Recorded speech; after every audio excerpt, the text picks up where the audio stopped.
good? Christine. Good.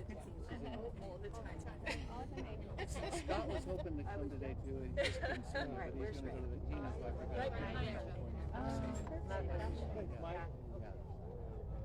We're good. Race. Whatever. Thanks for that. Good morning and welcome to all of you, family and friends who've made the journey here to be with us today to celebrate the life of Wayne Wilcox. We'll begin with opening hymn, Each Life That Touches Ours for Good, and Michael Wilcox will offer the invocation after the song. Yeah. Song first. Okay. Song and then. I'm out, right? Yes. All right. I'm going to be leading that song. This is going to be a solo. Just kidding. No, you want the. Yeah, I need the words. Is there a P? Okay. Acapella? Is that what we're doing? Yeah, we're just doing acapella. You guys will be fine. Wayne could have done it acapella. We're doing it acapella. It's on page 293. For hymn number 293. Ready? Okay. Put that by the speaker. Push play.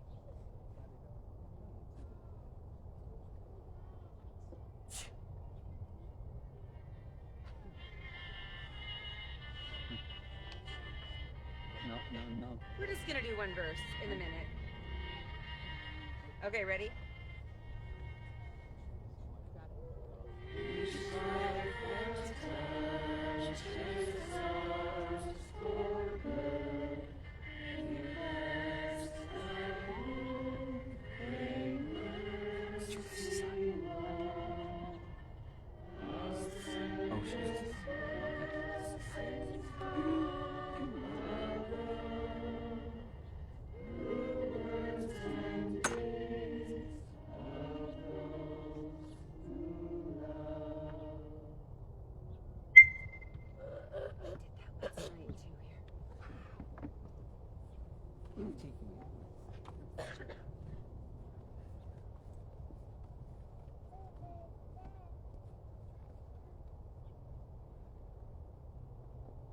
Our dear Heavenly Father, we've gathered this morning to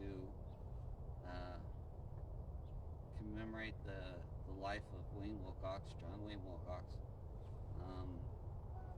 And we are grateful for his presence and the love that he had for the gospel. We're grateful for the family who is here.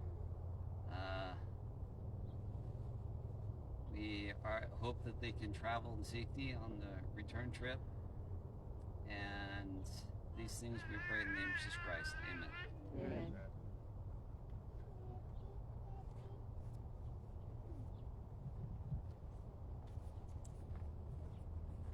Next we'll have a special musical number by Robin Lane, Claire Lane Woolley, Willie Wilcox, and David Wilcox, after which Sally MacArthur and Susanna Ruckert will do a eulogy, and then there'll be a sharing of some family stories by the children of Wayne and Dee Dee Wilcox.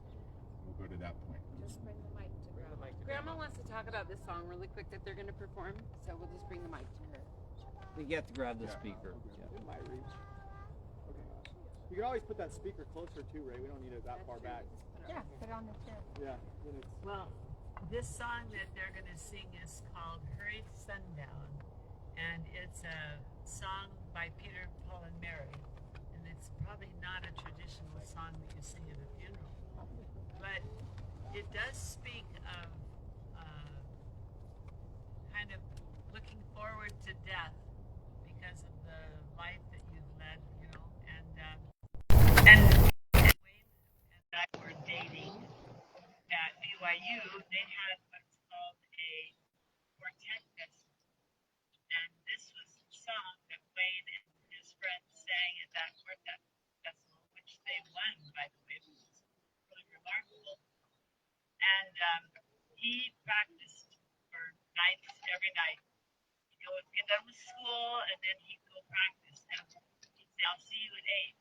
And he was supposed to come to my house at 8. And he would be late, get there at 9:30, 10.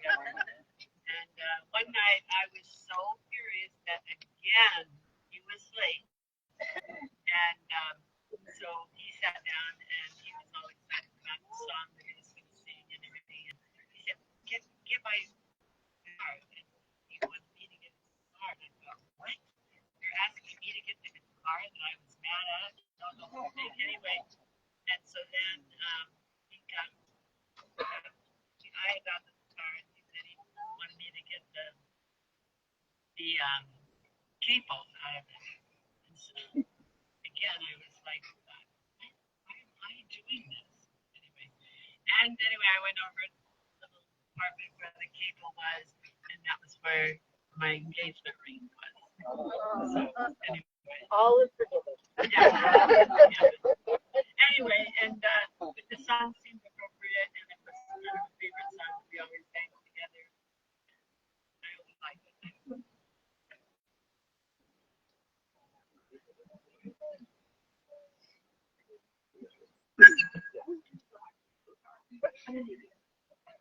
We're not using the mic, I don't think. I'm turning it off.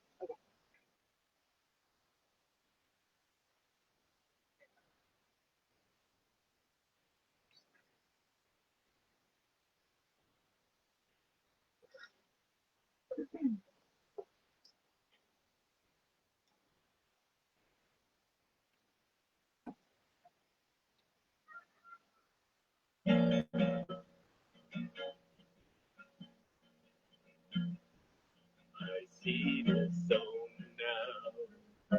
I feel his love. My flesh is gone now. My back is down. So hurry, sundown, be on your way. And bury me a sorrow from this beat of sundown day. Hurry down, sundown. Be on your way. Lead me tomorrow. Today.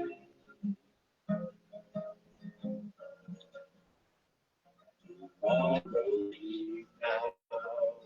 Those days. I'm off my knees now. I'm standing proud. So hurry, sundown, be on your way, and bury me a sonnet from this beat of sundown day. Hurry down, sundown, be on your way. Leave tomorrow today.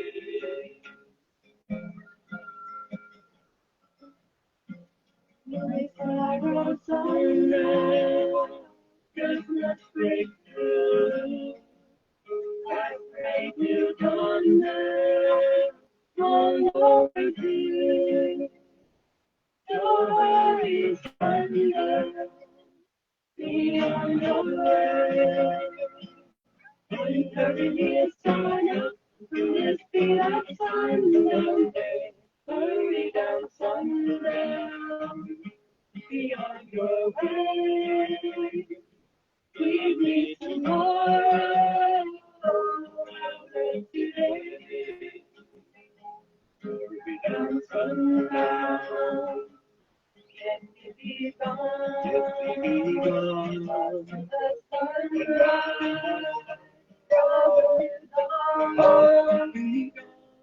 hurry down, sundown.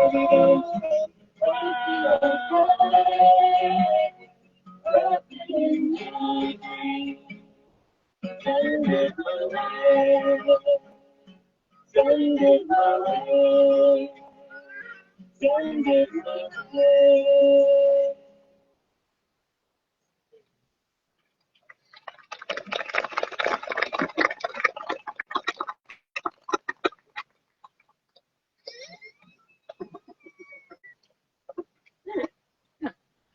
That's funny. Sally's a mess. Big surprise. Actually, as they were singing, I was thinking that my favorite thing about my father is that he created a family that is full of my best friends. And watching Claire and Robin, I just realized that with each new addition, we're best friends. I feel so blessed. And for that, let's get into his life. Okay. Back to me. Okay. John Wayne Wilcox was born on July 21st, 1945. Sorry. You're okay. Whatever. June. Oh, the mic's not on. I think I turned it. Oh, there we go. It's on. I'm glad nobody heard that. Wayne was born John Wayne Wilcox, June 21st, 1945, in Long Beach, California. And he was in Long Beach for that bereavement because his father was finishing up his military career, and he was an aircraft mechanic in Long Beach. And so before he even turned 2 years old, he had moved to Montpelier, Idaho, where he spent his youth. And he was surrounded by cousins, and we grew up hearing stories of all of his adventures. But one particular adventure we're going to have his sister Shirley, who is just under him. Shirley is going to come up and share an adventure from Montpelier.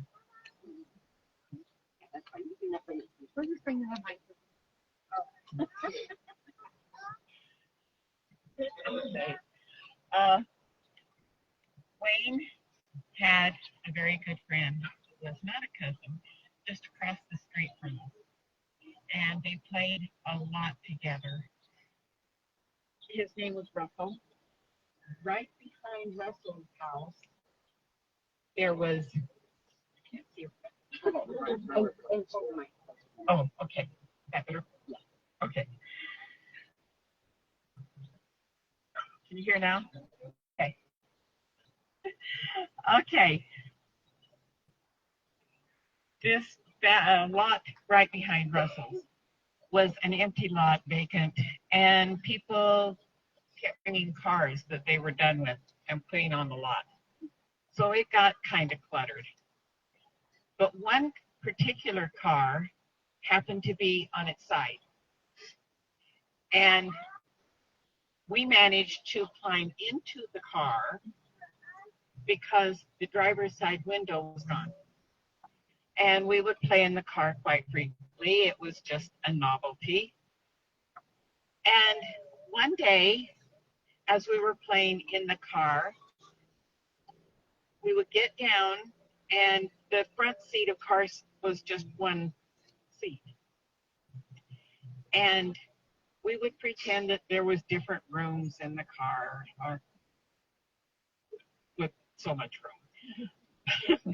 But the seat that was the front seat had a hole about this big on the very bottom of the his car seat. And one day Wayne said, "Well, this is our house. That looks like a fireplace." So they brought in twigs and decided to build a fire with us in the car. Of course, the fire went right up the seat. I do not know how we got out, but we did. And of course, the fire department was called right away. But I think the field was pretty much torched, right? Oh, by the time. Yeah. Or now fields. Okay. I didn't realize how close to death you guys were. It sounds about right. That sounds about a Wilcox activity. Okay, so when my dad was about 12 years old, they moved to Southern California.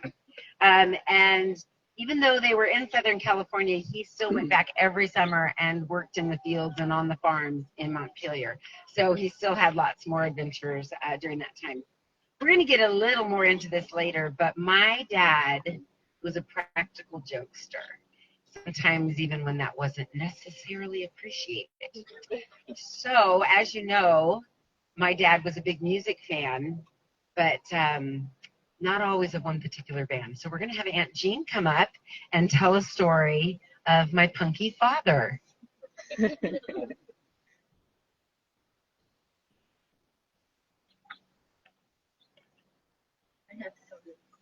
I know.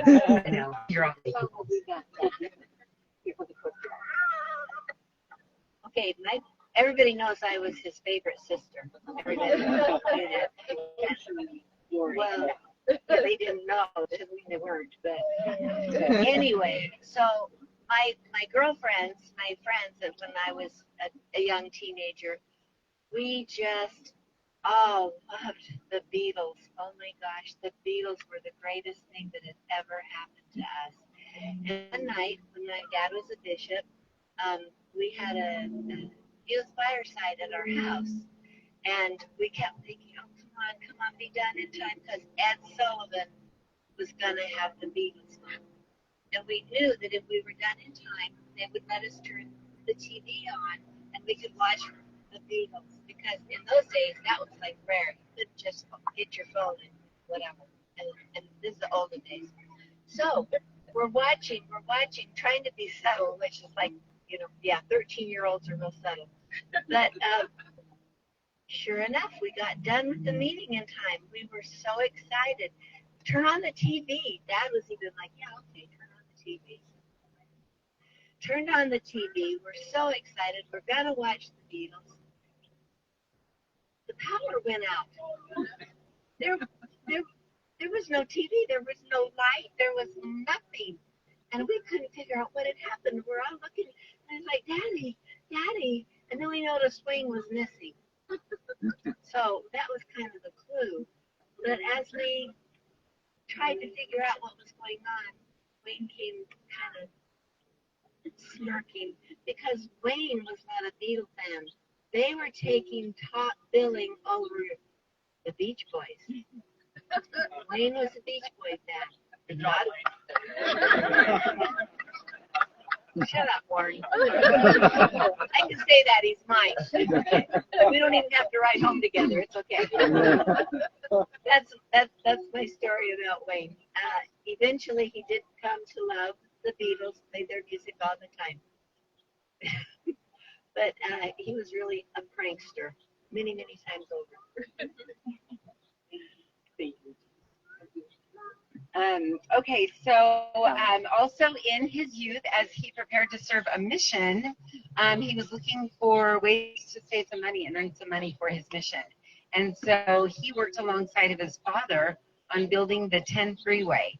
And that is how he earned the money to serve his mission. What'd you say? He's the one, yeah. He is not responsible for the traffic, but he is responsible for the lane limit, I guess. Anyway, but Susanna is going to talk about the next few years. Nope, you're on your own. So my dad served a mission as a youth, and he went to Uruguay. And do we want to have Lori come up and tell her story? She's got two parts. Does it have to be the truth? The whole truth. Okay, so because I was his favorite sister. In sacrament meeting before his farewell, I had the opportunity to play the piano. And he's 10 years older than I am, so I was only 8, right? And I played the piano, tried not to cry through it. It was hard. As soon as I was done, I dramatically left the piano and ran to the bathroom and just sobbed. And I just cried so much because he was my favorite brother. And when we got home, everyone was like, "Are you okay?" And I was like, "No, not really." And I was still crying and in my bedroom, and they finally were like, "What is wrong with you, Lori? He's just going on his mission." I said, "I know, but we've always been taught that when you're through with your mission in life, you die, and I'll never see him again." That's it. And I'm not ready for my brother to die. Because I was his favorite, and he was. I wish I could say the same about when my brothers went on their missions. I was like, bye. Just kidding. Love them. Yeah. I know where you live. We're friends now.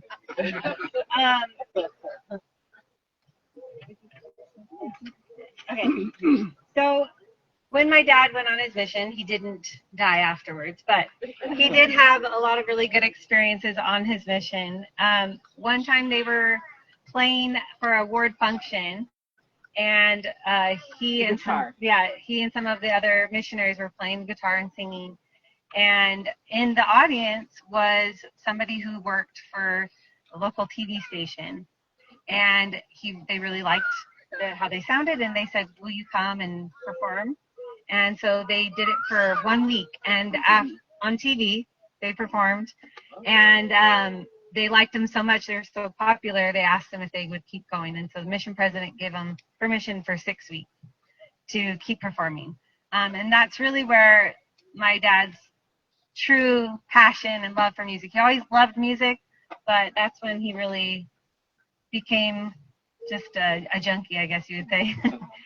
He's always had his guitar, always playing. Some of my best memories were with my dad playing music, singing in church and hootenannies and bonfires. It was always really fun to sing with my dad.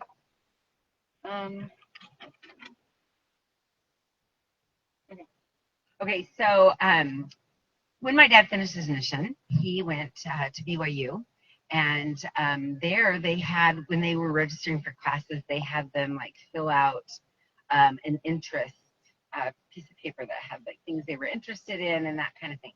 And then they submitted all of this data into a computer. And then that computer matched people based on their interests. That's right, ladies and gentlemen. My parents were the very first couple ever married off of computer dating. Anyway, they're trending. Anyway, so they both had an interest in music and were both invited to a hootenanny. And my parents were both impressed with each other's musical talents and voices, and decided to, at the end of this big giant group date, they could pair up if they wanted to. The rest is history there. Oh, okay. They were married in 1968. You heard the engagement story. They were married in 1968. And while at BYU and finishing their degrees, Liz was born. She's a BYU original. There you go. And shortly thereafter, they moved to Chicago, where my father attended Northwestern to become a dentist. And there, Willie, Sally, and David were born. During that time, they had 4 children in dental school. Needless to say, they were quite poor. My mom always says that it was okay to be poor because everybody was poor. But during that time, they learned a lot of lessons and deepened their faith in the gospel. And one of my favorite stories of a spiritual nature from Chicago was my parents were out of money.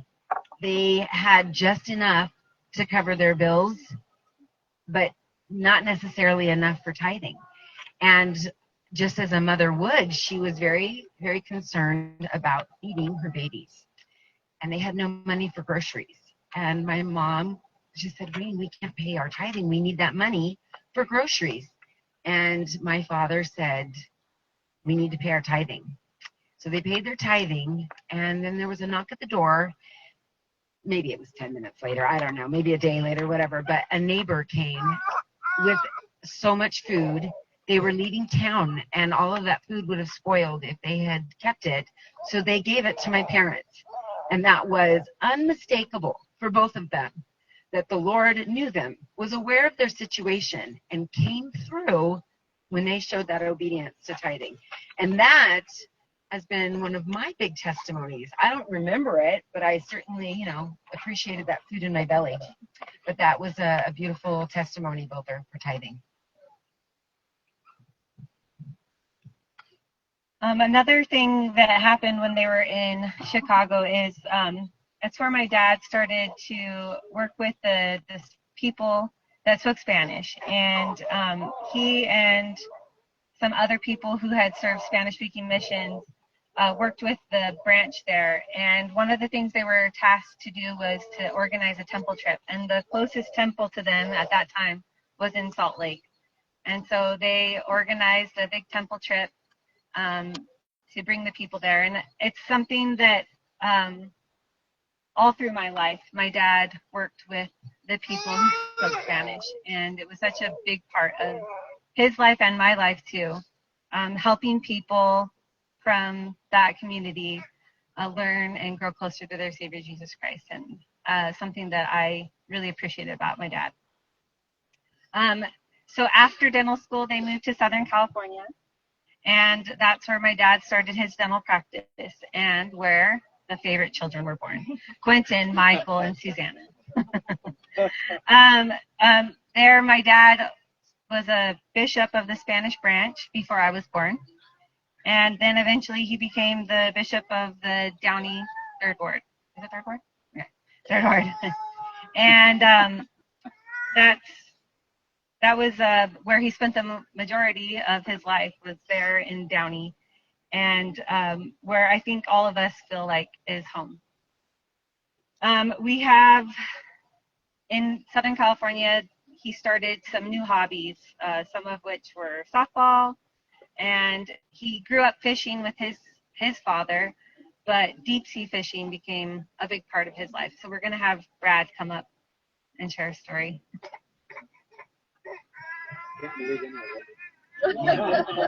They were this big. They are fish stories. The fish stories.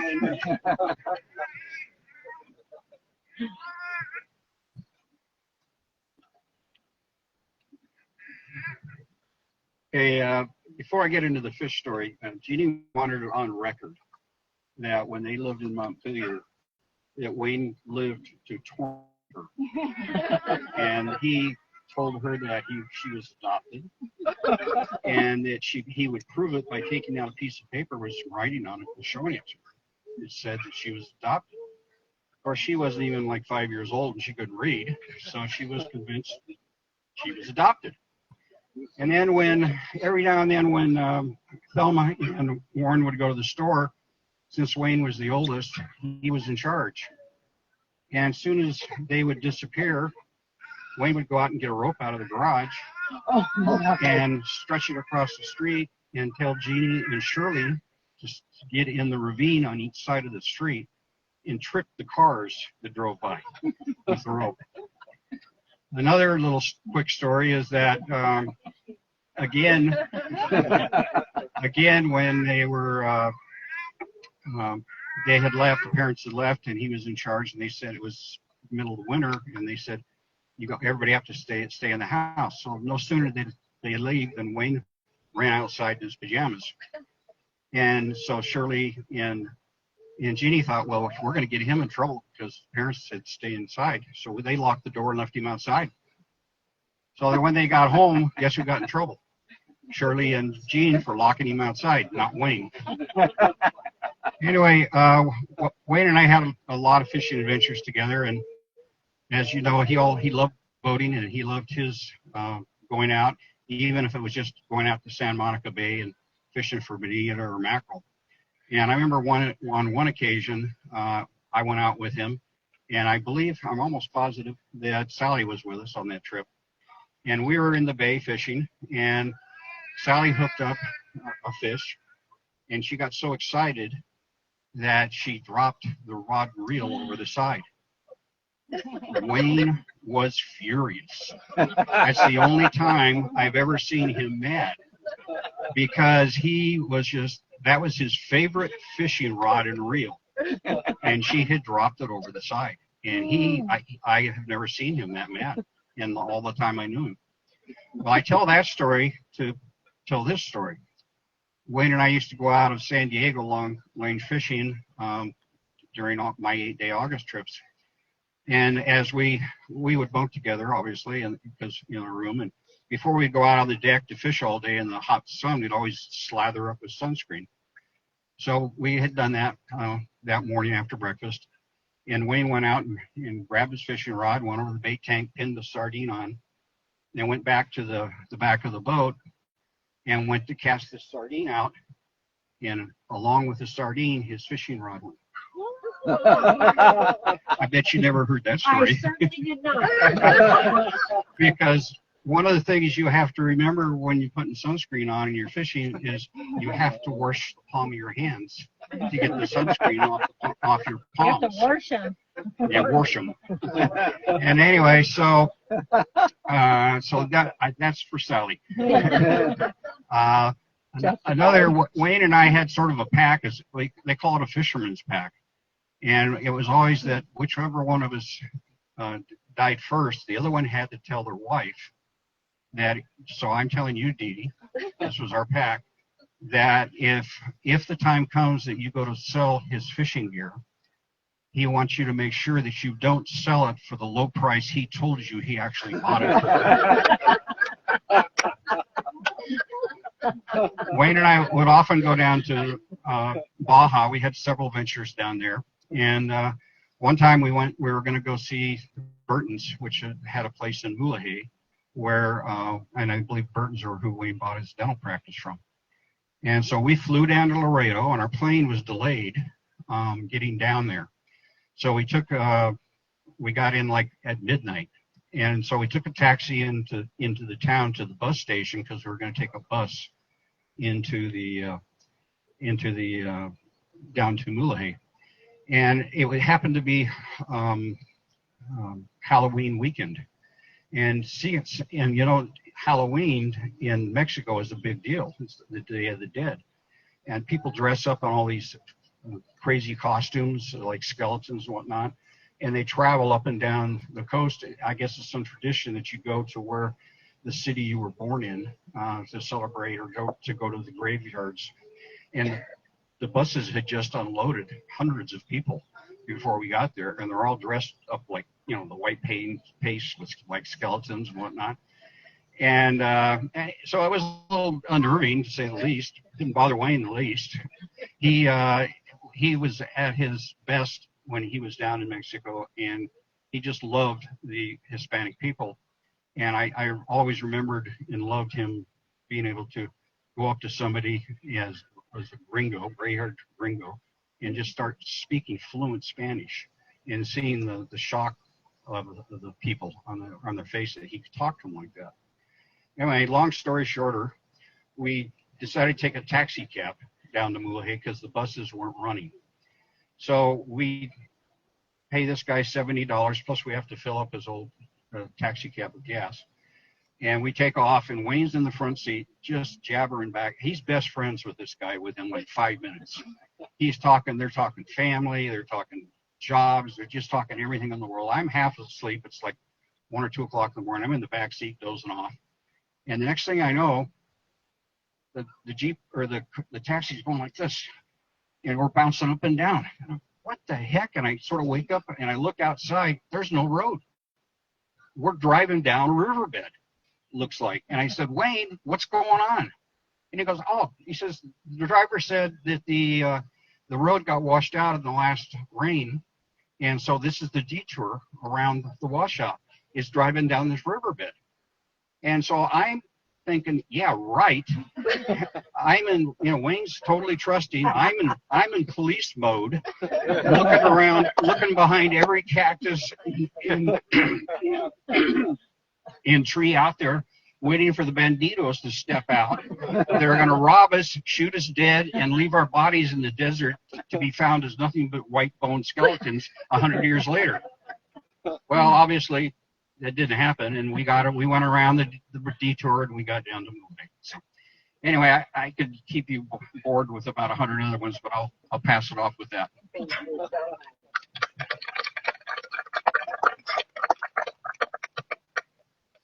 Something that always makes me think of my dad is being on a boat. And one time my dad he had just got his engine fixed on his boat, and we were going out to test the engine. You have to run it a little bit before to kind of break it in. So we went out just thinking we were going to go around the harbor, and we got out there, and it was just the perfect day. Glass water, and he said, do you want to go to Catalina? And I was like, yeah, let's go. So we drove his boat all the way to Catalina, and we had dolphins jumping in front of the boat, and it was the most magical experience, and one of my treasured memories with my dad. She's supposed to talk next. We might do the second. Okay. Got it? Maybe. Now she's gonna cry. Oh. So, my dad, one of the other hobbies he gained while in California was softball, and also baseball. He loved the Dodgers, but he helped me to develop a love of softball also. And he didn't get to come to all of my games like my mom. My mom was at every single game, but when my dad came, it was really special. And every time he came, he would bring a big old bag of bubble gum, like all the different flavors, grape, original, like just, and I'd hand it out to all my friends. Oh, my dad brought gum.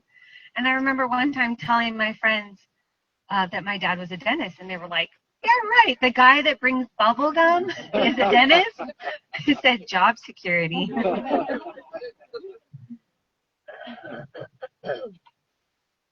So this one is one of my other testimony foundations of my father. We, Southern California, we would go to the LA Temple for baptism. And it was tradition in the Downey Third Ward and possibly other wards, but it was tradition that you would go to Tommy's in like the sketchiest neighborhood in LA. Yeah. And they did not have like an enclosed facility. You went up, you ordered your stuff, and then you stood in a parking lot and ate these hamburgers, chili burgers. They were delicious. I probably could not stomach one now.